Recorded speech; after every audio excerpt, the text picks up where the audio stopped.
And a thatch of blonde hair, I could do a Donald Trump and say, wow, that really was stunning. Just looking at some of the, I know we're under time pressure, but Ubi, one of the big problems with Ubi is that they haven't sorted out the basic problem. Who brings out the bloody bin? That's all I want them to do. The next one is, I'm fascinated by what I'm going to do next, Tony, because I've actually been sidelined. There's a group of people, Kevin Maher, Ian, and they're going to come along and they're going to talk about the Ireland's network of things, and I'm not involved. So Ian and Kevin, is it? If you want to come along, and where are they to sit? Are they to sit? Come on up. You're going to do a chat. Good morning. My name's Kevin Maher. I'm Director of Sales for Sigfox UK and Ireland. And I'd like to take a little bit of time just to explain to you who Sigfox is and the role that we're playing in bringing the Internet of Things to life.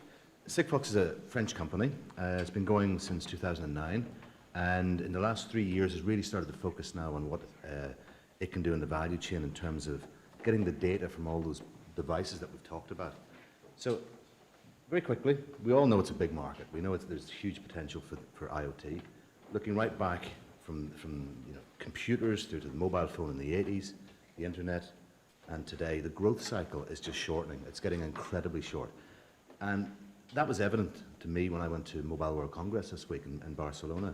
I've been going there for a long time, and 10 years ago, nobody had heard of IoT. It was all about mobile phones. 5 years ago, it was all about smartphones. Today, I would say that 30% of what you see at Mobile World Congress is dedicated to IoT. So it's incredible, and it's moving very, very fast. And it touches upon every segment. Again, in Barcelona, I walked past stand after stand, and there were applications from every sector that you can imagine, whether it's industrial, smart city, agricultural, environmental, automotive. Everything benefits from IoT, and I think that's quite an incredible thing, and the opportunities for everybody in this room is amazing. But there's a lot of data to be collected. A lot of that data is collected wirelessly. Some of it doesn't need wireless to get that data, but at the end of the day, the data's got to get off that device and it's got to get to a cloud somewhere. And there are a number of different technologies out there, wireless technologies that are doing that and doing it quite well. You've got LTE, GSM, Wi-Fi, Bluetooth. They all address more of the sort of higher bandwidth requirements of devices. From a Sigfox perspective, we believe that the majority of those devices don't have a lot of data to send. But what they do have to send is incredibly important. We reckon about 70% of the data or the devices that are out there are low bandwidth devices, or have low bandwidth requirements, and that's the area that we are trying to address, how to get the data from those devices. And it's got to be done cost effectively. I spent a lot of time in the cellular space focusing on M2M and IoT, and a lot of those devices, you can't economically get that data from them wirelessly. We believe at Sigfox we found a way to do that. We've got to ask the fundamental question. We've been talking about IoT for a long, long time, and it hasn't taken off yet. We hear all sorts of numbers, 50 billion devices and all that stuff, but we're still getting through that part of the hype curve. I think we're breaking through it now, but there's a number of reasons Sigfox believes why we haven't seen that huge growth just yet. And it's all to do with these 4 key areas, I believe. You've got lots of devices out there. They're trying to get their data back over some sort of wireless technology to the cloud. There are problems with battery life. There are problems with which wireless technology do you use? Is it one technology? Is it more than one technology? How simple is it? It's got to be plug and play. It's got to be, I hate to use that word, but it's got to literally be something that you take it out of the box, you install it, and it just works. And it's got to be cost effective. You've got to get the cost right down. And for all of those reasons, that's why Sigfox exists. So let's look at one of those key points. Ubiquitous connectivity. Sigfox is building a global public IoT network. Quite similar to a cellular network, but it's dedicated to IoT. There are no smartphones on this. There's nothing else but IoT devices. It operates in the narrowband, ISM bands. We're building networks across the world. We've got 14 countries that are getting up and running now, Ireland being one of them. We're aiming to treble that in the next 2 years. We're aiming to get to around 60 countries in 3 years.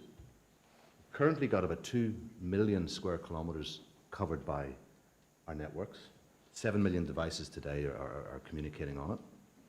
And we're going to see huge growth in that. We just announced recently another partner in Germany.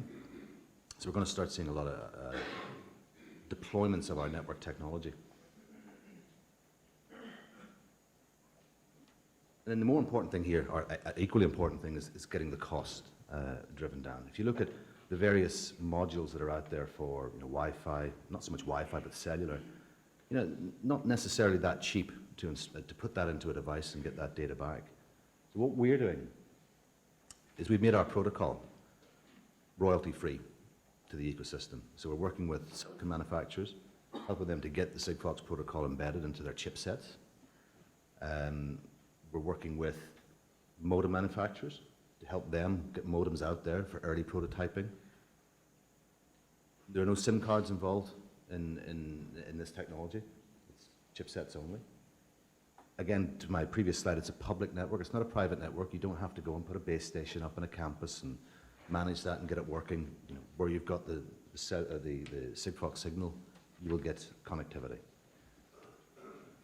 On the OpEx side of it, we're driving down the cost of the monthly and annual cost of getting that data back. It's a subscription-based model, very similar to cellular in some ways, but it's much lower price points and much lower. When you start getting into significant volumes, it gets significantly cheaper than any other technology.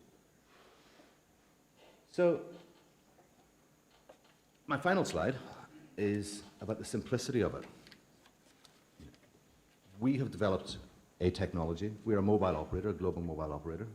We were conscious of the fact that the value that we bring to the ecosystem is in getting that data from a device to a cloud. Basically, when a Sigfox device is developed and it's certified and tested, that device will work in any country, on any network, as soon as you take it out of the box and switch it on. There's no provisioning needed. There's no calling up customer services and getting it switched on. It will simply work out of the box. One of the points I mentioned on the slide, a couple of slides ago, was the battery life. We are conscious that a lot of these applications don't have a power source. They need a good battery life. We've designed the technology in such a way that it can be optimized to get battery lives of somewhere in the region of 10 to 12 to 15 years, depending on the number of messages that the device sends and the duration of those messages. But at the end of the day, it's about getting that data very quickly and very simply back so that all of the products that people in this room are developing and the applications that they're serving simply work. That's it for me. Thank you.